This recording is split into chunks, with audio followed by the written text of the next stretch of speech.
Hi! In front of me is BLACKVIEW A70, and today I would like to show you how you can operate vibration features on this device. Begin with opening settings and choosing sound section over here. Sound and vibration. Then click on vibrate for calls and tap on one of those options for your incoming calls. Never vibrate, always vibrate, or vibrate first, then ring gradually. I will go with the last one, vibrate first and ring gradually, so I have to click on it and go back. Now click on shortcut to prevent ringing.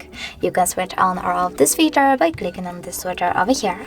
If you wish to set up vibrations, just click on vibrate over here and go back. Last but not least, you need to scroll down and click on the switchers next to charging sounds and vibrations and touch vibrations to switch them on or off. Thanks so much for watching. If you enjoyed this video, leave a like, comment and subscribe. Bye!